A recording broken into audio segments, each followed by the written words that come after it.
Hey, everybody. It's Wednesday. You know what that means. It's time for another episode of Sarcastic Distractions, the interesting podcast for interesting people, featuring, as always, the Gentleman Society of Podcasting, myself, Harvey, my heterosexual life mate, David Shergold, and the ever-loving AJ. Gooba Gooba. Gooba Gooba. Nice. And as you can see, we are back doing the home video from our houses, safely quarantined, Yes. as our area has called for it, but now only restricting things to essential services. That's it. So This is true. So apparently podcasts aren't essential, so here we are for a couple more weeks. I mean, Hopefully only 2-ish more weeks. exactly. Yeah. Hopefully. And today we did have plans for something bigger, but that is been sidelined for a little while. So today we're just going to have some fun talking the shiznit. Having What's a that? chit chat. Yeah, Yes. exactly. We're friends. We like talking to each other. Yeah. I mean, I love talking. People are, even if you're not This is listening. true. This talk. is true. Yeah, it's true. One of the best descriptions, AJ, I think you've ever given me, maybe one I've ever been given by anybody, compliments, or I hope it was a compliment, was getting high. Getting high with Harvey is like channel surfing. Yeah. I'm like, yeah, Yeah. That that is a Kinda. good one. yeah. Kinda. That is good. Oh man, it's been a long time. So, gentlemen, let's talk. Let's talk life. Let's talk what's going on in the world today. What do you guys want to chat about? What's going on in the world today? Gee, I don't. That's a lot. Could be anything. That's depressing. Yeah, we were trying to have a fun podcast. Sorry, guys. I didn't mean to bring us down. Yeah. I don't know. Yeah.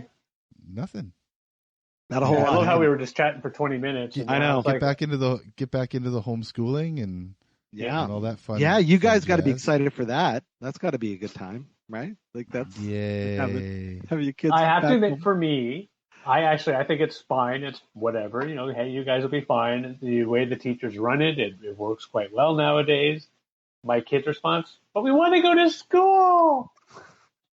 What a far cry difference, eh? Like, Yeah. if I mean, I'm sure I wouldn't, but like, I would dream as a kid of having like this much time off. Like, oh my God, what could I do with my life if I didn't have to spend all this time in school? And let's be honest, first week of summer, bored as hell. Well, Right. and to be honest, the exception, of course, in this case, which we had chatted of previous podcast episode, was really just they get bored at home. Like you can't Yeah. go really out to parks. They'll go for walks and shit, Yeah. but you can't go and do anything. You can't go hang with your friends. Yeah, you can't even play like soccer because you have to freaking sanitize the ball after everybody has it. So it's like, Well, soccer you probably could, just not football. actually, soccer you probably could actually. Yeah, football would be bad. Oh no, they touch the hands with the balls they touch their balls with their hands in soccer. Yes, they do. Oy vey. They're not supposed to. You know, it's a no-no. But Well, they no, do. when they got to throw it in from the sidelines. Yeah, they got to throw Right? their balls in That's from the an sideline. actual That's right. thing.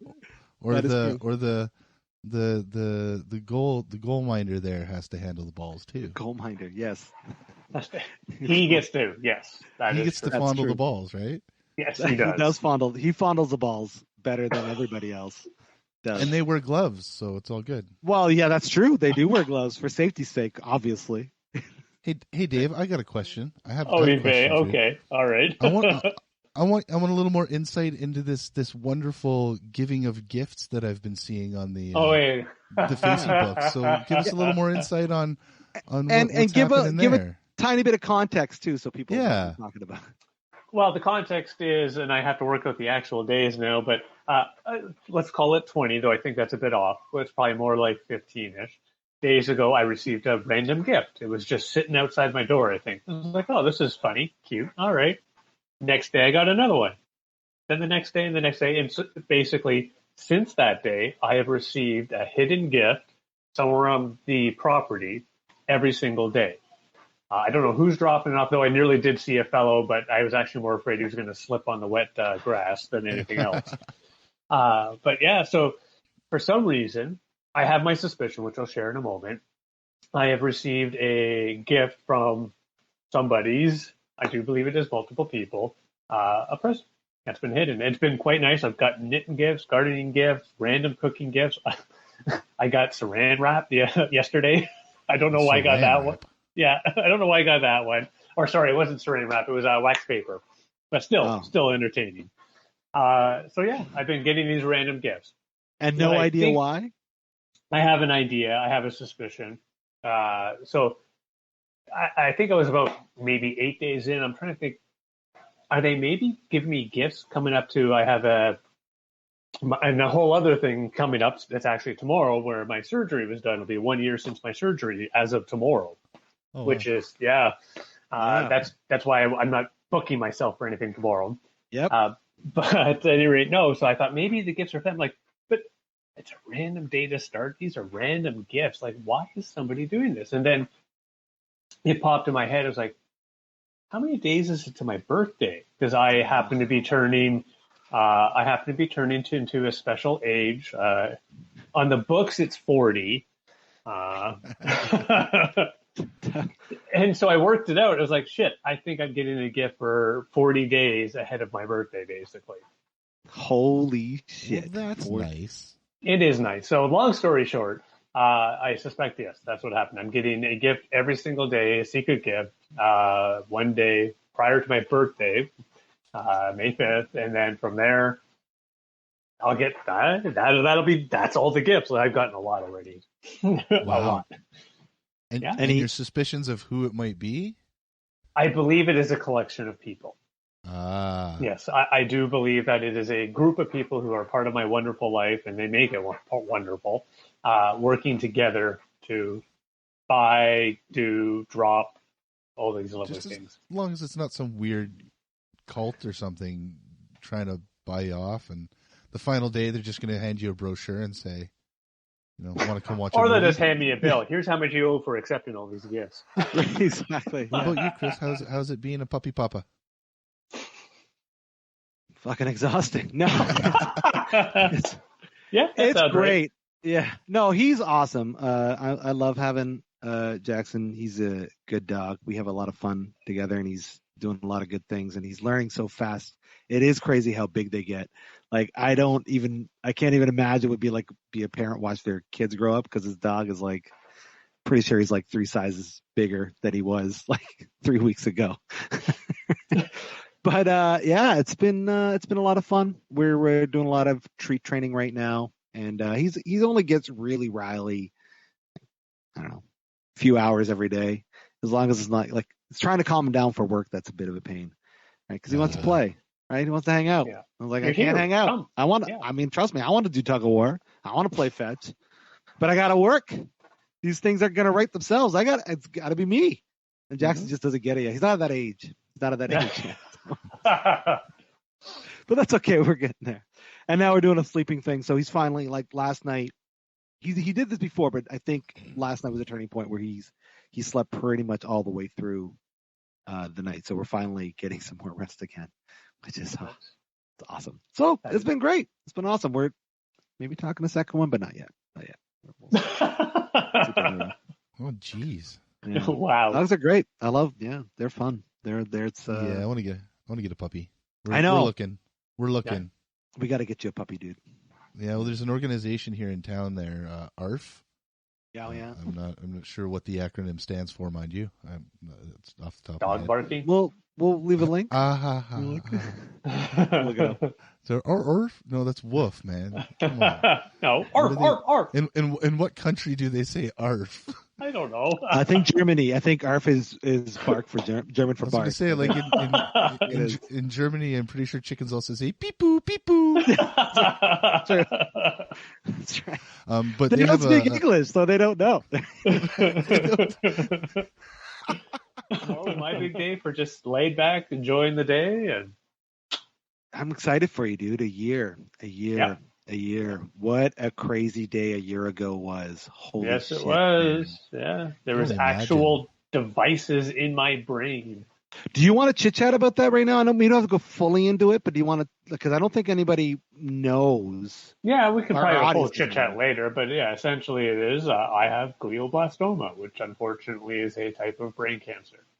So it's one of those. I had the surgery. I have been feeling it for, well, it was a year before it really hit me, and then yeah, it's one of those things of it just I forget things constantly, and then I had a really rough day that day, and went in and shit. 2 days later, which will be a year tomorrow, I'm getting all my days confused, is when I actually had the brain surgery to remove the majority of it. And things have been, knock on wood, pretty good since then. Right on. Amazing. Yeah. Freaking miraculous. That's a trip to think about, man. Like you just said, having gadgets and tools up in your brain. Yep. Like, yeah, like I've had a few surgeries myself. Like I have had my gallbladder removed and everything, but the thought of that doesn't compare to the thought of, Oh yeah. It's when like that going on. Yeah, a little over. God, it was I think 12 years ago. I don't remember exactly when it was. I dropped a lung accidentally because I was going through a really bad cold. Went in. They plugged the machine in that like basically vacuumed my chest. And the next day I was out. Yeah. Other than it was a little bit uncomfortable and I had a hard time breathing in and out. Yeah. I got to give credit to the brain surgery too. Sure, I was there for a week, but I had brain surgery. Yeah. And not even a week. I went in Monday, left Friday. So 5 just the days. work week. Yep, just the work week. The shit that they doctor. can do with modern medicine now, man. Oh, I know. It's amazing. It is mind blowing. And I'm a little jealous, Dave, that you're the first of us that became cybernetic with mechanics in your brain. I'm not gonna lie, that's kind of pisses me off a bit. That's okay. Neuralink's coming, and I'm definitely. I have always been talking about once we can upload our brains to the internet. I am effing doing it. I have none of this. I am. Yeah. Well, unless it's like a Black Mirror situation, and then it's like torture. Then I'm like, I don't know. It's not going to be that. No, Johnny Mnemonic style, man. Johnny Mnemonic style. Yes, that's what I want. I'm even okay a little bit with Matrix style. Yes. Well, a little bit of the same idea. I just want to know about it. Yeah. I just want to know about it. That's all. I just want to know. I want to have the superpower, but still be in the Matrix. Exactly. Yeah, that's what I want. I don't need all the other stuff. I want all of us to be the one. Yeah. That's what I want. We're kind of like the Lone Rangers. Yeah, exactly. With the heads, right? Yeah. The Lone Neos. That was good. We're the ones. The Stand remake with my wife. Yeah, I watched it too. Yeah. Oh, you did? Okay, good. I have yet to. Okay. This is weird because usually Chris and I are the ones who've seen something. Usually, you haven't. Yeah. I was AJ The on Stand, the one they did back in the 90s was one of my favorites as a teen. Like I loved it. So I wanted to rewatch the remake version, and I liked it. It was okay. Yeah. It doesn't have that same pop as the 90 ones, but I'm sure if I went back and rewatched that, even I'd be like, oh my god. But no, like they made this one gorier, which was nice. Yeah, that was good. Yeah, they messed with the story just a teeny bit, but overall, it's still good. Yeah, I liked it.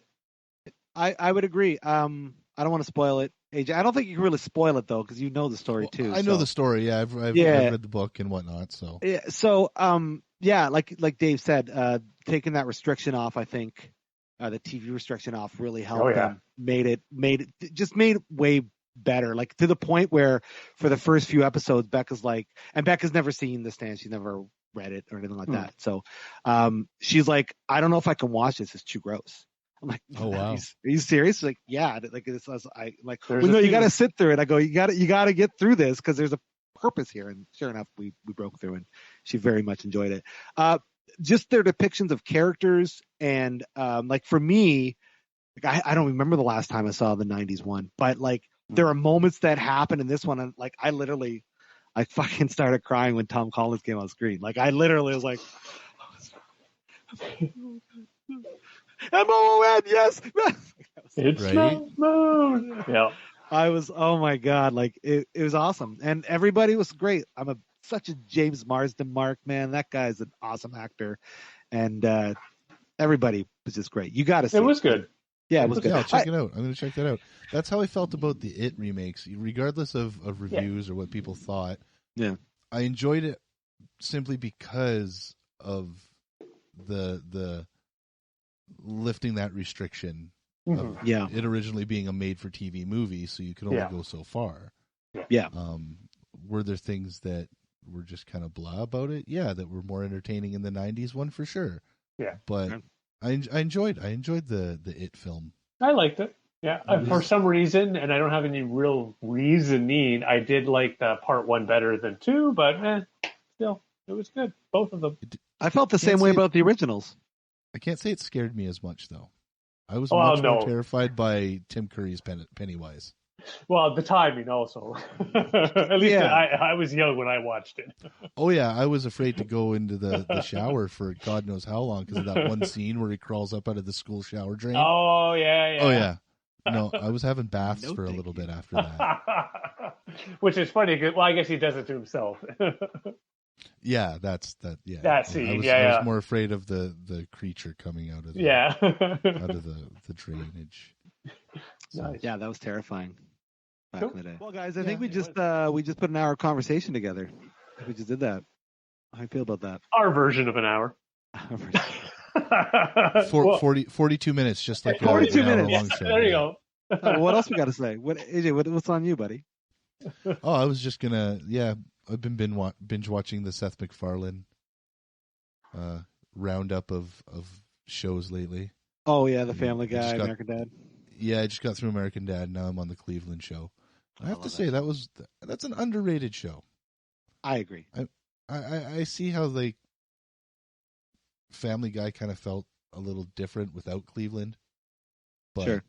I don't know. I enjoy the Cleveland show. I think it's funny. Yeah. Maybe a little too edgy. Maybe that's why it got canceled. Well, out of those three, I think Cleveland Show's my favorite. Really? Oh yeah. I mean, I got kind of tired of Family Guy. Like I know the episode where I'm like, I think I'm good.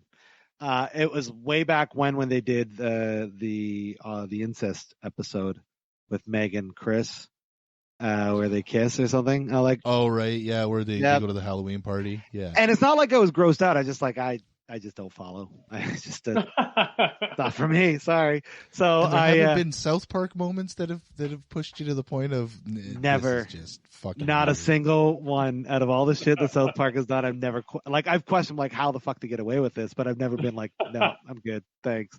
And American Dad, I really liked as well. But I don't know, Cleveland Show just hit me in a way. Like it was that Balls Deep song too that they did. I'm talking about balls deep. Oh He's yeah, talking about yeah. balls deep. Yeah, that whole song was like, oh my god, this is next level fucking cartoons, man. Like this was, It's some it's so funny good. shit, man. yeah, man. So that's why it became my favorite. And Yeah, I was that's pretty that's upset. what's been keeping me busy. Yeah. I got my Live Nation shit, so I'm done with fucking around with those guys. Yeah, until yeah. concert ticket season starts again. Oh God, that scares me. It scares I know. me to know how much. Like, yeah, I'd probably still pay it to go see the What- Foo Fighters, but What do you predict? Going rate and scalper rate is going to be for Foo Fighter tickets when they finally do put a show together that you can go see? going rate, I don't know if it'll be astronomical. Probably not, because I think sometimes it depends on the band, right? Like, Yeah. I find that the older the band, or the more classic the band, the higher the like. Rolling Stones tickets were like something stupid like $400 when they That's crazy, when they man. played in Burl's Creek there, Yeah. and I think I bought probably $125, let's say, for a floor ticket, right? That's pretty good. Obviously, once you get into the nosebleeds and stuff like that, your prices are going to go down. But scalpers, I think, will try and get more. Yeah. More than they would in the past, because we talked about that when we went and saw Nine Inch Nails there. We probably didn't pay much more. Like $10, $15 more, I think. It wasn't much. I don't think we paid too much more for that show than No. than it No. was worth. But I think now after all this, definitely scalpers will be, they'll go scalp happy, just like they did with the PlayStation 5. Oh, sure. Or Tragically Hip tickets. That was nuts. Oh was yeah, bonkers. those. Yeah. You had a scalper. No, so I did. scenario with the tragic Well, hit I was tickets, or- considering it because I really wanted to see that last concert, and Oh. like they were already impossible to get. Like it was such a shit scenario, and I like if it's not God, I don't know what allowed me to get those tickets, because I had, how it worked was I went to the box office physically, which no one does anymore. To the well, not JLC, Budweiser Gardens here in London, whatever it's called now. And I waited in line the first block of tickets. I was 2 away from them saying they're sold out. I'm like, okay. And I was going to bite the bullet. I was going to pay about $400 a ticket. That's what I was looking at. And I'm like, I'm just gonna hold out a bit because that's a lot. Let's see whatever. And then they announced the second block, and I went in. And this time I was like 2 people in before they sold out. So I was like one of the last people to get them. And I mean, yeah. So like that was crazy. And that's when I realized, oh my God, we got to do something about these fucking ticket prices. This is too much. This is too crazy.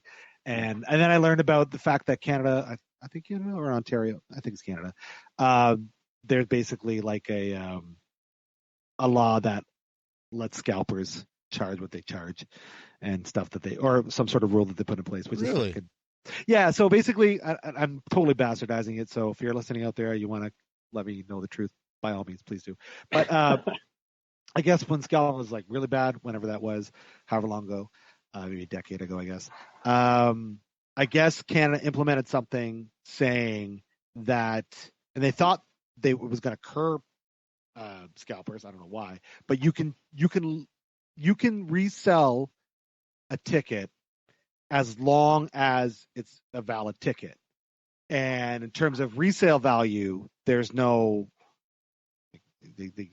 trouble. Like, yeah, exactly. You can charge pretty much whatever you want.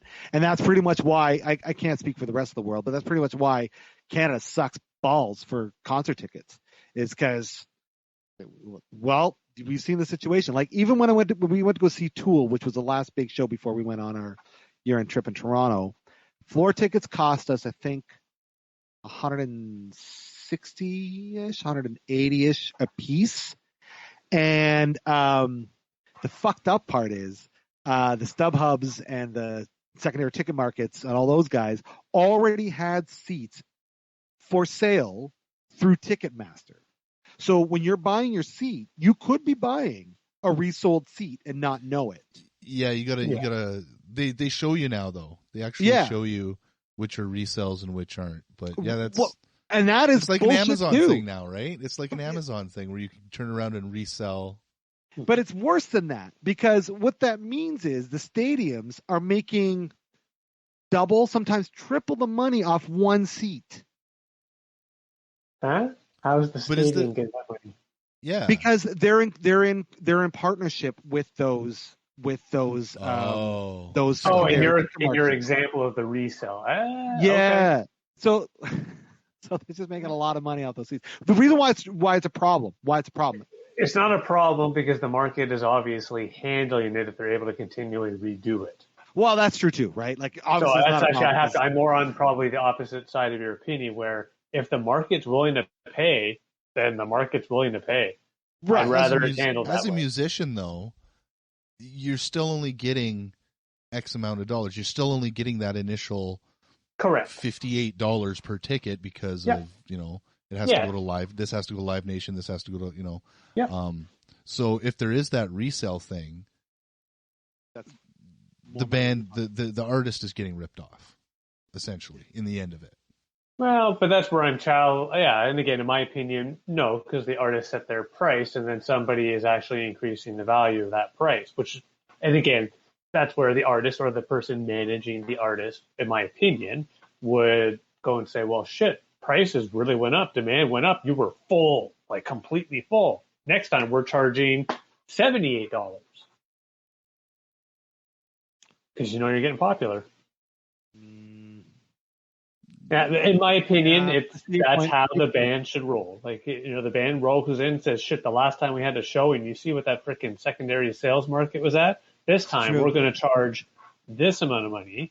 And some people might say, "Well, the band shouldn't do that. They're already making billions of dollars." Yeah, but they should continue making that, and that helps ensure, or potentially, I should say, allow them to receive direct funding matching the actual true demand. That made sense in my brain. I see where you're going. I see where you're going, and I get agree. It's unfortunate in the long run that the venue or the company itself, StubHub or Live Nation or Ticketmaster, they end up making more than the band in the than long everybody run. else. Yeah. That's why when you go to a show and a t-shirt's $35.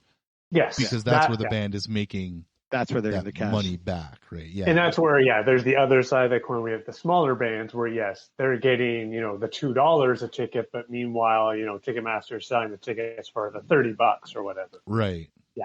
I asked this question by my wife the other night. What's the worst concert you've ever been to?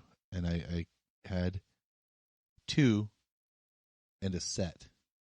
I've only ever seen 3 bad shows. Right. Wow. Yeah. Unfortunate. Matthew Good was one of them. Oh, that's it was just boring. It was boring, and the vibe wasn't correct. And it was weird. It was in this like ballroom at a hotel that felt like you were at like a high school dance. Yeah, it was. And Korn was bad. Where'd you see them? Winnipeg. That was loud. Like it was, don't get me wrong. Yes, concerts are loud, but it was almost unnecessarily loud. It was just loud, so it was just constant. Yeah, like it was the bass was way too loud. It was literally vibrating the entire building, and it would just kind of come back at you. So it wasn't. Yeah, it was kind of crappy. And then Smashing Pumpkins set. What? At Edgefest, yeah. When Ava Adore came out. Yeah. I don't know what kind of pickle was up Billy Corgan's ass that night, but all he did was insult the audience. Really? There might be Dave, I'm going to bring you into this for a second. There might be some small, weird little thing, because when would that have been? That would have been, how long ago was that? AJ? Before 2000. Okay. Yeah. So, Dave, I want to say maybe 2000. It would have been between like 98 and 2000. I can't even remember when the album came out. But you and I, Shergold, we were watching an Intermittent Interactive with Smashing Pumpkins at that time. And basically, Billy Corgan says something to the effect of, you can't compete with the Britney Spears of the world, so what's the point? And you're like, fuck you, man. I got no respect for you anymore. And I'm like, what? I'm like, oh yeah, that makes perfect sense. And then I'm wondering if he was so shitty at that concert, if there's something going on in his life that he felt the need to be, I don't know, just whatever. You know what I mean? Like there must be some sort of connection in that, in all of that. Not for Billy Corgan. No idea. I probably wonder. He's, I guess, notoriously kind of not the easiest guy to work with in the first place. So maybe he just has an attitude, or I don't know. I didn't enjoy it though. I think he's changed over time, because he's like a huge wrestling nut, right? Like he's a bigger. Really? He's a bigger wrestler. No, seriously. Why would I know that he's? I don't know. Anyways, he's got wrestling. Yeah. He's actually bought NWA, which is National Wrestling Alliance. Oh, really? And he's the head booker and all this sort of stuff. And people seem to take well to him now, but I mean that had to have come through time, because apparently I know the stories of dealing with him, and he was barely never. He's pleasant. not top shit anymore, though, right? That's true. I mean, in regards to music, like at one point during the 90s, the Smashing Pumpkins were pretty fucking big. Yeah, they were huge. They were a pretty big deal. And then I would say top 5, you want to call it grunge bands or whatever. At one point. Yeah, definitely. Then I'd say his ego got to him, and kicked band members out and didn't want to work with the original members or stuff like that, and that's when the music suffered. I understand you can't continue a band with people you're not enjoying playing with, but take another path at that point, I guess, or sure, or do something different. Don't do the Axl Rose thing and keep trying to revive Guns N' Roses. Yeah, right? Take a different route. Yeah. So. I think their musical direction is now, their course is righted. I think now, that Bright No So Shiny tour, which I did go to see, I thought that was actually really awesome. Probably because I only paid like $30 per ticket, but whatever. Back to the original. Yeah. But it seems like they're on that right course. But yeah, I think you're right, man. There was some weird shit that was going on for a long time, and it was really hard to get into. But there, yeah. Well, that's awesome. That's crazy. That well, not awesome. That's shitty. One of the crazy, I wouldn't say craziest, but one of the most interactive shows I ever went to was we went to go see.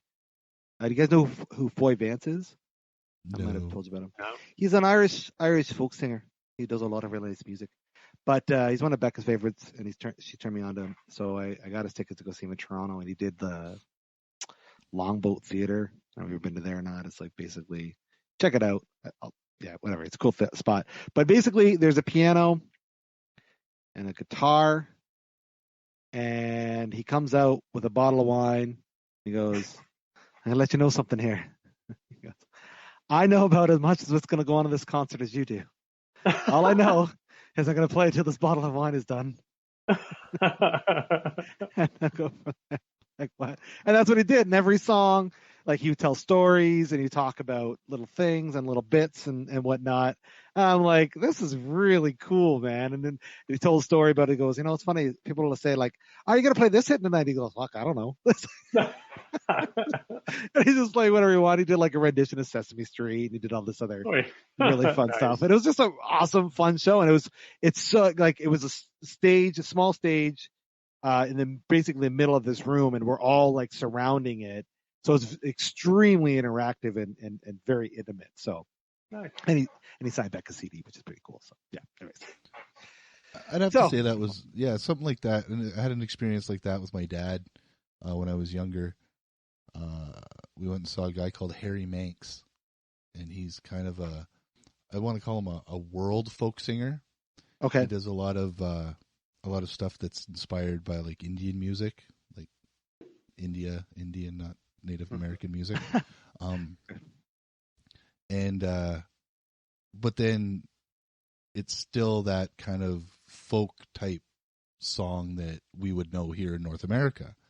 And I remember walking in and I heard the music playing. We were a little bit late. I was like, "Oh, this guy actually sounds, these guys sound pretty good. Him and his band are great." And we walked in, it was one dude sitting on a stage with his crazy guitar. He has like this harp guitar that resonates at a certain tone that all of these other strings resonate at the same time. While he's playing like a slide guitar on his lap, right? So he's like folky blues world kind of thing, and it blew my mind, man. And that sounds awesome. Concert, and this was in a hotel ballroom, kind of not even ballroom. Oh yeah, ballroom. Where they'd have weddings, stuff like that, right? Oh no, it was great. It was probably one of the best shows I've seen. Yeah, and it was nice and small and intimate, like you were saying. Man, I love those. Mm-hmm. Dave, any concert shows you want to talk about? Mr. Listener over there? Yeah. As I said, like, I've enjoyed every single one I've been to, but it's not my thing. Yeah. Well, it's your thing if it's free. Well, yeah, well, I'll do most anything if it's free. You'll go to a country music show if it's free. Yeah, why not? Shit. I love it. Yeah. Who knows? Man. I could go to a country music show and like, oh, crap, shit. Maybe I like this. Oh, maybe. Oh, what's going to happen? I'm into country now, damn it. That one funny country song, I think we talked about it, that has Billy Ray Cyrus. I don't know the rapper's name. Oh, Lil Nas X. Yeah, because there's that not like... Old Country Road. Yeah, that's a country song, right? It won a CMA. Yeah, definitely is. Yeah, that was Lil Nas X trying to bridge the gap between the two genres, right? Which is kind of what he seems to be known for now, is doing something different in the hip hop R&B world. Nice. Yeah, because that's a country song. Does it count as country? Yeah, I think definitely it counts is a as country both. song. Yeah, I think it count as both country and hip hop, R&B. I don't want to say hip hop. I'll say R&B. R&B. Yeah, Gotcha. Yeah, because I think Lil Nas X straddles that line of R&B and hip hop. He does a little bit of everything in that area. So for him to bridge that gap, I like the fact that song couldn't be possible without Nine Inch Nails, which gave them also a country music award. But that's a. Oh, really? You didn't know that? No. Yeah. Oh my gosh! Listen to this. So do you guys remember the Ghosts album that Nails released maybe 2012? It's all instrumentals. It was freeware. Yeah. Like 1 through 4, or 1 through 5, or something like that. Yep, exactly. Yeah. So Lil Nas X sampled one of those tracks to make Old Town Road. And when they won, that prompted them to have to give Trent Reznor one because he wrote the music for that. So that's now cool. technically speaking, yeah. And so does that mean like when hip hop artists win a Grammy or an award or something like that, let's say they sampled a Motown song, does that artist also, like, would Marvin Gaye get, a Grammy for that, or does Queen get a Grammy for Ice Ice Baby? They don't, because you see that all the time. How much did 90s hip hop thrive on old school samples that weren't even but they weren't even altered that much, and the original artist didn't get any awards. It was all, I'm sure, royalties. Sure, everyone gets royalties, but when it comes to awards, no, it only goes to the artist. As far as I know. So then why did Trent Reznor get? Was that just a deal that was had or something? Like maybe. No, well, no, like, because he didn't. You can use this sample. But that's the thing. He didn't give permission. Like, how the whole Ghost thing went down was he created those and did like a little contest saying, "Hey, go create stuff. As long as you don't go make money, use the music to your heart's content." So, I mean, technically speaking, Lil Nas X didn't cross any lines using it. He couldn't predict that it was going to become as popular as it was, nor what kind of money he was going to make from it. And I think that's why he had to give into it. I think if it was a situation where, I don't know, like noticeably apparent, that's when they probably take action. But it's a very gray area. Like how much sampled music is out there, and what is your rights, what is not your right. Like it's really fucked. Part of it's the length. Part of it's the length of the sample too. If it's under 30 seconds, I believe it is, there you don't have to. But does that mean? Anybody. But like, does that mean if, let's say, I use, I don't know, Ice Ice Baby, let's say that the chorus of that, I want to sample that bit, and I don't use 30 seconds. Let's say like I got a 5-second sample that I'm going to use in my song. Can I play that like? What? Ice Ice Baby.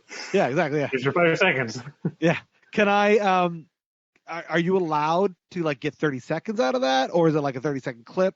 Do you know, like what is it? The clip itself can be 30 seconds. Okay. So it can be if you used, like Dave's saying, the words Ice Ice Baby for.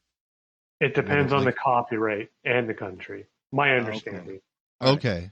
My understanding, which could be incorrect, but I believe that in the case of Ice Ice Baby, because it's tied to that song, I don't even think you can repeat Ice Ice Baby in the song. Okay, fair enough. So if it was a phrase, definitely.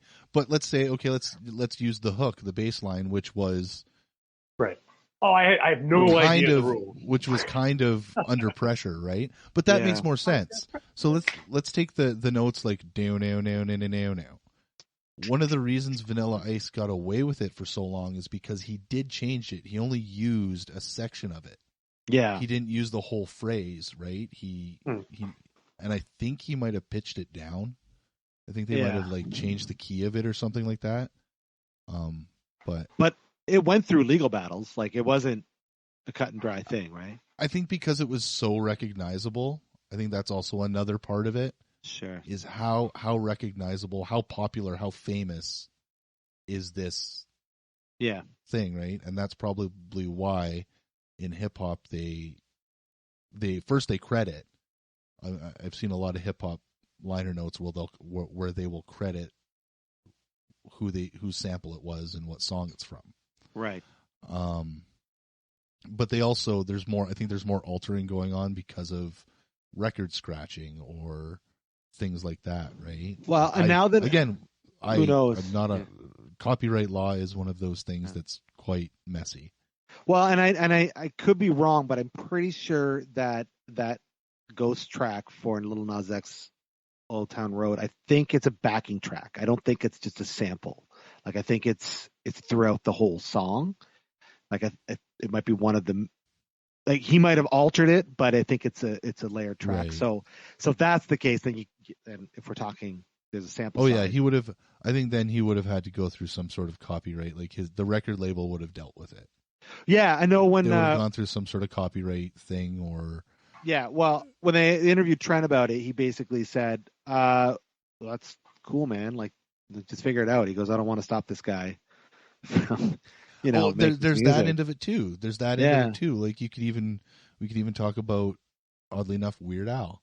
He'll usually get permission from the artist themselves, which, depending on who owns that song, if it's the record label, he'd have to go through the record label. Right. But if it's the artist and they're just like, it's like your own property, if it's their property and they're saying, yeah, fucking do it, whatever. Yeah, it's Weird Al, do it. And that contract's signed, then yeah, it's cool, right? So. Yeah. He's the best, man. Weird Al's awesome. Also one of the best. That was a good concert. I saw that. That was a good concert. I've seen him too. I saw him at the Western Fair many, many years ago. Oh, really? Yeah. Yeah, it was really great. It was really fun. Yeah. It was awesome. That was awesome. Anyways. Well, where we at, boys? How was a lot of distractions? Yes. I'd say that's where we're at. We sure are. Distractions. We distracted ourselves today, guys. Discussion. It was. We distractedly discussed our... Wait, what? Whoa. No. Wait. Whoa. I don't do that to myself. Hold on a second. Hold on. I haven't done that to myself in many years. What's wrong? I'm a grown man. Right here. Well, let's end it on that note. All right. Yeah, let's a little bit awkward in the conversation. Yeah, why not, right? Yeah, this has been fun. Just getting to chat about life and all that good stuff. It's funny. We thought we were going to do 20 minutes, and we're at where we're at now. An hour, an hour plus. An hour and 40. There you go. There you go. An hour 40. Easily done, sir. This is going to be part 1, part 2. Part 1, part 2. Subset B. Yeah, exactly. Yeah. But see what I can cobble together. Yeah, we'll see exactly. Yeah, we'll wrap this up here and we'll get on. We'll get on with our day. If you're out there and you've had you're paying attention to us, we thank you so much, and we just want to let you know you matter. You mean a lot to us and those around you. So make sure you're having conversations with people about your well-being and all that good stuff, because that is important. And until next time, friends, I'm Harvey. Dave Shergold. Water is blood of ice. I'm AJ. True, it is ice blood. That's the real thing. It is. It's the facts. And just like us, you've been sarcastically distracted.